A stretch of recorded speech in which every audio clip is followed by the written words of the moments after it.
Have you ever used your diagnosis as an idol? Hey there, I am Danielle Zapchenk, and I appreciate you joining me today on the Parable Podcast. I'm thrilled to introduce you to Director of Administration and Youth Initiatives for the Florida Independent Living Council, Sarah Goldman. She shares about how she moved out of the diagnosis mindset into advocating for future generations with disabilities. That sort of attitude of like, oh Lord, I got this, when he's sitting right next to me, and I just somehow put myself above him and make myself bigger than who he is, when ultimately he is above the name above all names. And so just over and over again, he has to humble me. And sometimes the hardest way is to say, no, Sarah, I'm right here and I'm going to teach you the same lesson over and over. And I've never left you. Here's my conversation with Sarah Goldman.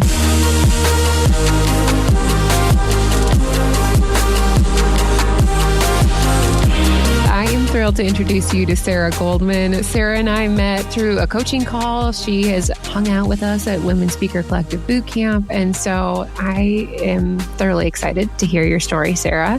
So thank you so much for joining us today. Thank you for having me. Yeah, absolutely.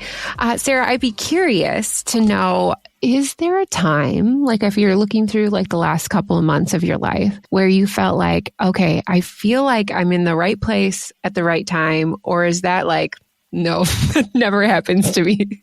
No, I feel like that happens to me more frequently than not. Awesome. Yeah. What would be like an example of that for you where you're like, I felt that? So for my full-time job, I work at a nonprofit that serves people with disabilities. Mm-hmm. And more specifically, I work with youth and the next generation of leaders with disabilities. And so as part of my job, I run a leadership forum every summer in our state capital. We bring students with disabilities from all over Florida. And it's just a week where they get to learn how to advocate for themselves. They learn how to use their voice. They find their identity as people with disabilities. And so to watch some of the transformations that happened that week, specifically, we had a boy with cerebral palsy, which is my diagnosis. Mm-hmm. And it was his first time away from home. He learned how to use caregivers and said, like, I am now going to be able to live away from home. Mm-hmm. And I think that without sharing that experience to be able to give to other people, God just reminded me that he could use me to be able to impact the next generation. Wow, I love that. Sarah, forgive me. Is cerebral palsy something that is upon birth?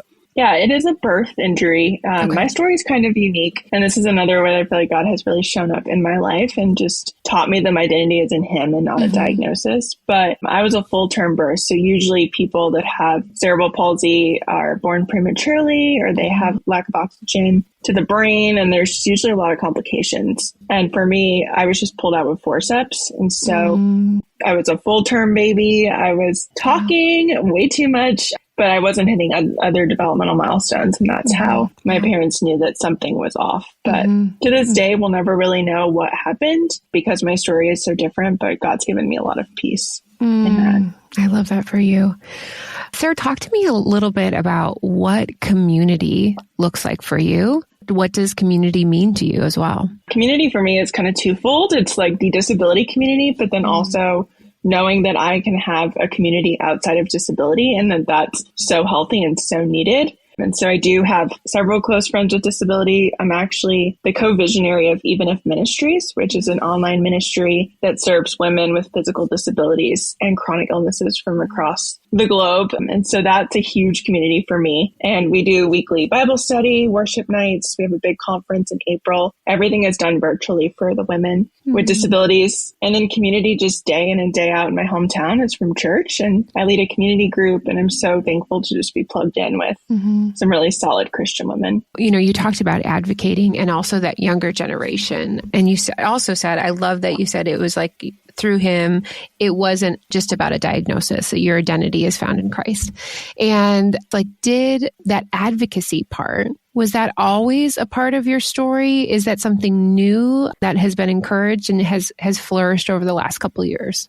So when I went to the Passion Conference, this had to be back in 2012 or 2013. I was originally going to be an education major, wanted to be a teacher, just like my mom. And then the Lord really just showed me during that time at Passion that my call was to help fight for justice for people that didn't have a voice. And I came back, switched my major to social work, and knew that disability advocacy was going to be the avenue in which he could use me to represent a whole generation, not only my generation, but the generations to come.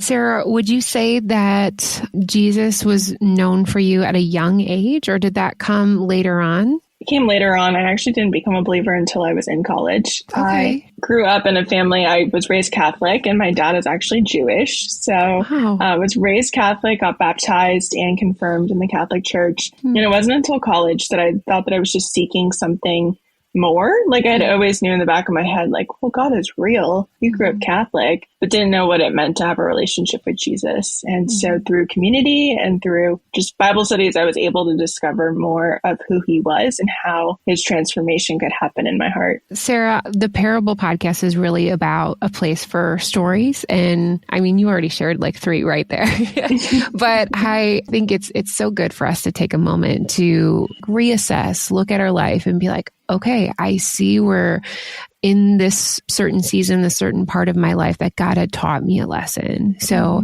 sometimes we're kind of in the middle of it. Sometimes we're on the other side. And so I'd love to hear one of your parable stories today. Sure. And this kind of goes with how I found Jesus. And I feel like a lot of times people do have that defining moment where they accepted Jesus. And that is like, I can pinpoint the exact day and the exact time. But for me, there never really was a specific day. And for a while that bothered me. I'm like, Lord, you have saved me from so much, but I don't have that defining moment. And it was in college that I read John 9, and it was about the man born blind.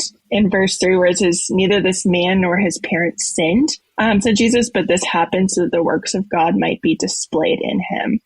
That was a complete game changer for my life. And I think is still something that God is showing me. He takes the blind man then to the pool and covers his eyes in clay. And that was, or mud. And that is the pool of Siloam. And that means sent. And so it's just a reminder for me that God is using my disability for his glory and that I am sent on mission because of that. Like it wasn't an accident that he created my circumstances. And yes, he could heal me in an instant. And I believe that. But I also think that God is using my suffering and my circumstances for his glory, which is why he hasn't chosen to heal me. And that's okay.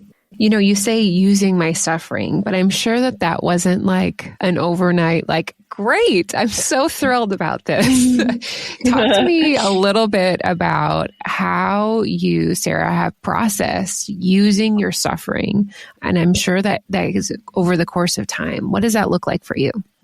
It is ongoing. I battle my suffering daily, and it's not something I like. I think all of us could say that we don't like suffering, but as far as I have processed it, it's that God uses my utter weakness to depend on him, and he puts me in situations where I don't have a choice but to depend on him in my actual weakness. So not being able to walk, utilizing caregivers that get me dressed or help me take a shower. Those are things where I couldn't even get out of bed on my own every day. And so it is so hard to depend on people. It is so hard to surrender that control and want to take that back and be independent. But God's like has to humble me daily and say, Sarah, you are weak, but this is for my glory. And I'm going to use you because of this weakness.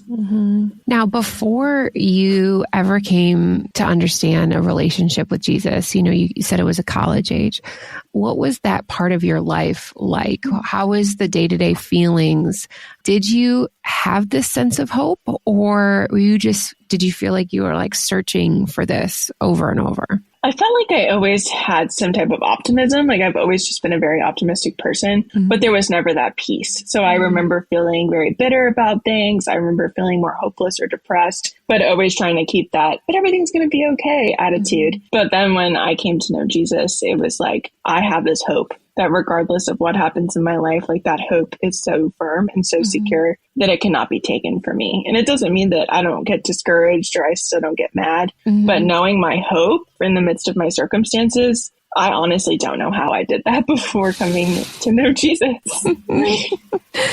What would you hope that somebody, when they encounter somebody within their church or their workplace or their community that has a disability, what do you wish that they would know about that? That just be like, can you please open your eyes to this?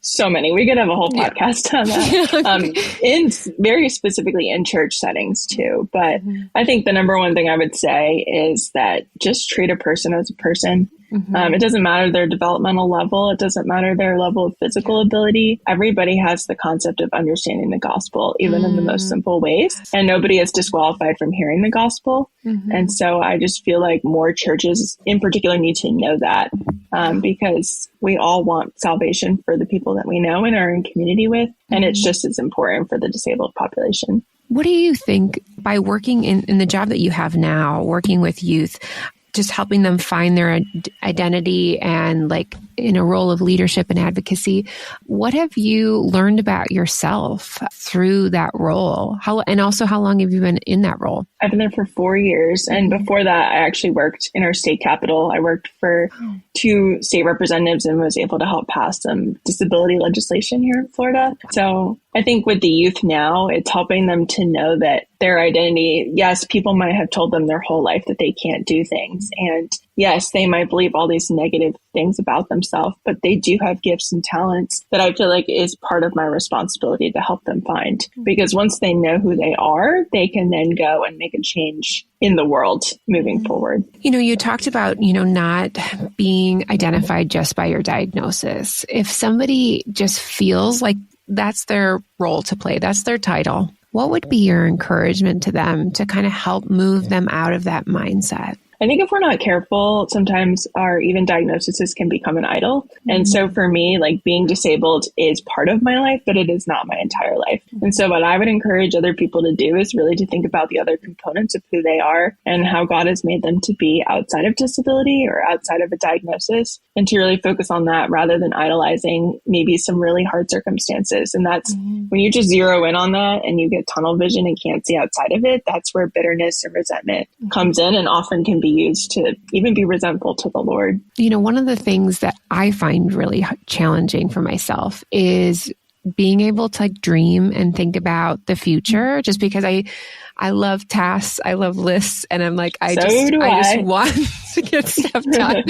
And so when somebody's like, I'd love for you to just dream where you'd like to go, that is really hard. And it's kind of laughable at times. So for you, Sarah, what is something that if you could take yourself out for a moment and just kind of dream ahead for what the future holds for you, what you like, maybe those passion projects or something that you're interested in, what would that be? Gosh, I feel like there's so many dreams that I have. I would love to be our first state representative in Florida that has a physical disability. That is the ultimate dream. But I also think that God has given me a lot of dreams, even in ministry, and being able to speak to other women that have diagnoses or even women that are just going through hard seasons of suffering, and to encourage them to just be able to speak more to those people and to give them that hope that I have found, and to even just continue in ministry. Doing our disability ministry is such a gift. It's just something I do as a volunteer right now, but I could just see the Lord growing that in the future to even where I can be doing full-time ministry as my job.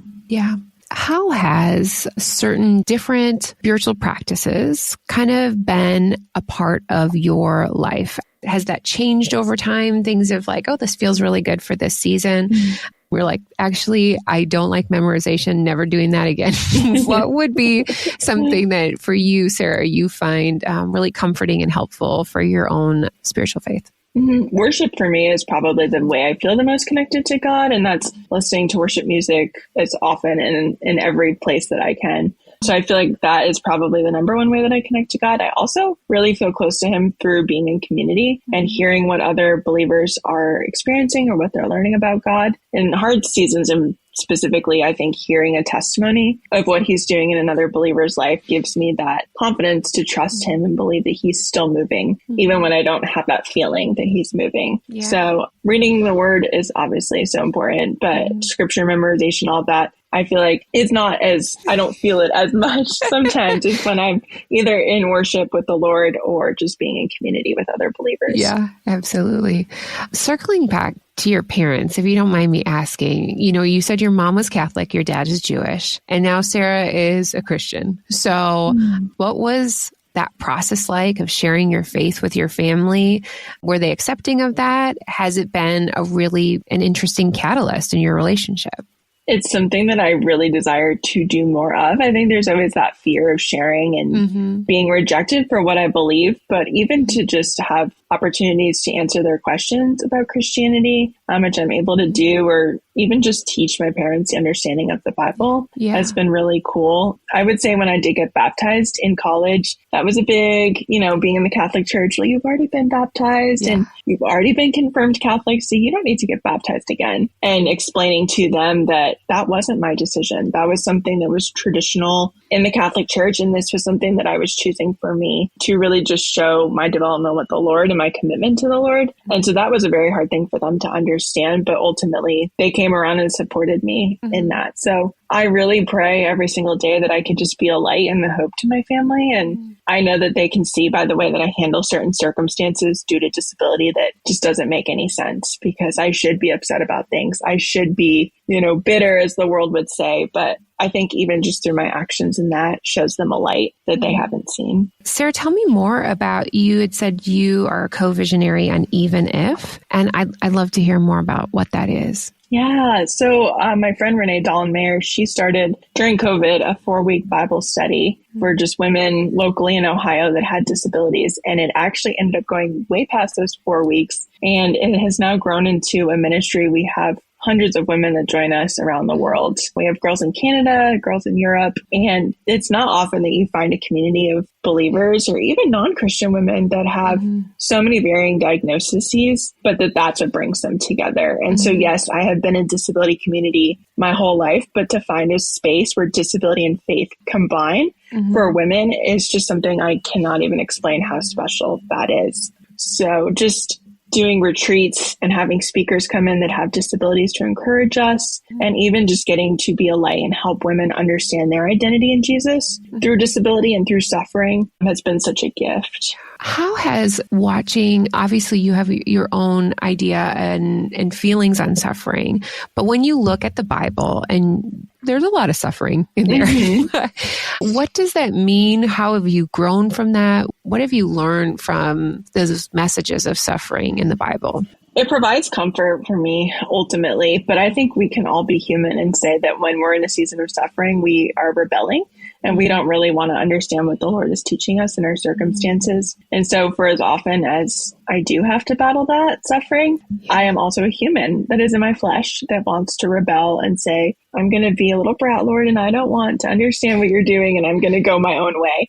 But he's always so gracious and patient that even when I'm prideful and don't want to choose him, he brings me back and just gives me a reminder through his spirit that, like, this is what he's teaching me, and I can fight it all day long. But the sooner I accept it, the more peace I will feel. Talk to me a little bit about the rebellion, Sarah, because I mean, real. You guys can't see her face right now, but I mean, like, you look like a sweet girl. You look very kind. What does that rebellion look like for you? If you're willing to share that. Of course. And I'll think of mine while you're talking of like what rebellion looks like for me. Yeah, I mean, I think it's really choosing my flesh over knowing what the Spirit's calling me to. It's choosing to think that I have everything under control and I can do things better than God. And that sort of attitude of like, no, Lord, I got this, when he's sitting right next to me. And I just somehow put myself above him and make myself bigger than who he is, when ultimately he is above the name above all names. And so just over and over again, he has to humble me. And sometimes the hardest way is to say, no, Sarah, I'm right here. And I'm going to teach you the same lesson over and over. And I've never left you. In Judges 6, Gideon talks about, but Lord, all these things have happened to me, and where have you been? He's like, I've been right here, and I'm going to stay right here. But how often just in our fleshly desires do we choose to go against the word, to go against or go towards our pride and really just turn from the Lord until he's like, hello, I'm right here. And you realize, okay, Lord, you've been here and you're trying to teach me something. Wow. I'm ready to listen. That's so good. I think we're similar in the sense of I like to control things. Oh, yeah. I just, I want to do it my own. And I've tried to like think through, like, is that just because of culture? Is it my generation where girls were told like, you can do anything you want to do, like, or and girl power. And yeah, but I think that has seeped in. I've noticed it coming out a little bit. I can see it. We have a 14-year-old daughter, freshman in high school. Okay. You work with youth. I'm sure some people have some attitudes from time to time, but what I see through parenting, I'm like, oh, like this is how I'm acting to my parent, to my father. which is so humbling because, you think, I'm like, oh, I figured that out today. And it's just, it's a repeated process over and over and over. Thanks for It's sharing. hard. Yeah. Yeah. And I think for me too, wanting that independence aside from disability of I've got this. And my whole life, the world taught me to be as independent as possible. It was like, let's teach you how to dress yourself, teach you how to shower yourself. You can't depend on anybody. And it's the upside down kingdom of God where it's backwards. And he says, no, I want you to rely on me. Like, please don't do things independently. Like you are so dependent on me. So I can see where, for me, the worldly desire to be independent kind of fights with the flesh and the upside down kingdom of God. I think by listening to your story today, Sarah, I see how all of these pieces like align into who God created you to be. And I'm excited to see where you will go in the political spectrum and how you continue to advocate. And even like the concept of community, like all of these pieces are coming together in such a beautiful way. And so I'm very excited for you. And what would you say like is coming up that you're looking forward to into 2025, if you can dream? I haven't even started thinking about the new year yet. I would say our ministry is hosting a big conference in March. It'll be an all virtual conference. We've got some really great guests. I can't even tell you who they are because that's okay. They won't be announced until after this podcast is released. But just such strong women of God that are disabled and non-disabled that have chosen to come and support our ministry when we really don't have much money to give. And just for them to serve our community and give hope to women with disabilities, I think is going to be life-changing for a lot of them. So I'm excited. Even though I'm, helping to plan that, I think the life change and transformation in our community through that ministry is going to be, I'm pumped. That is fantastic. I'm really excited for you. If people wanted to get connected to you, Sarah, what would be the best way that they could do that? Yeah, I'm pretty active on Instagram, so you can follow me at sgoldman17. That's at sgoldman17. And if you want to learn more about Even If Ministries on Instagram, we are at We Are Even If. Awesome. Well, Sarah, thank you so much for joining us today on the Parable Podcast. Thank you for having me, Danielle. I love to see Sarah's passion for advocating for those with disabilities and just how that has grown in her and what is to come for her future. I'm so excited. To connect with Sarah, simply visit daniellezapchenk.com for details. And here are 2 reflection questions from our time together today. Number 1, Sarah mentioned people can get stuck into the mindset of using their diagnosis as an idol. So my question for you is, what idols are in place for you today that you need to surrender? Number 2, it's challenging to know that our suffering can be used for much more because sometimes we get kind of scared, like, is this even worth it? But I'd love for you to reflect on any past situations where you can now see that your suffering wasn't put to waste. As always, the editing skills that go into the production of the Parable Podcast are my favorite Christmas elf, my husband, Eric. Thanks so much, babe. Also, Merry Christmas. I pray you have a season where you can relax and remember what this birth of Christ means for all of mankind. Thank you so much for listening. It is such a joy to share these stories with you week after week. Remember, your parable showcases how God wants you to live on mission for Him. We'll see you back again next week on the Parable Podcast.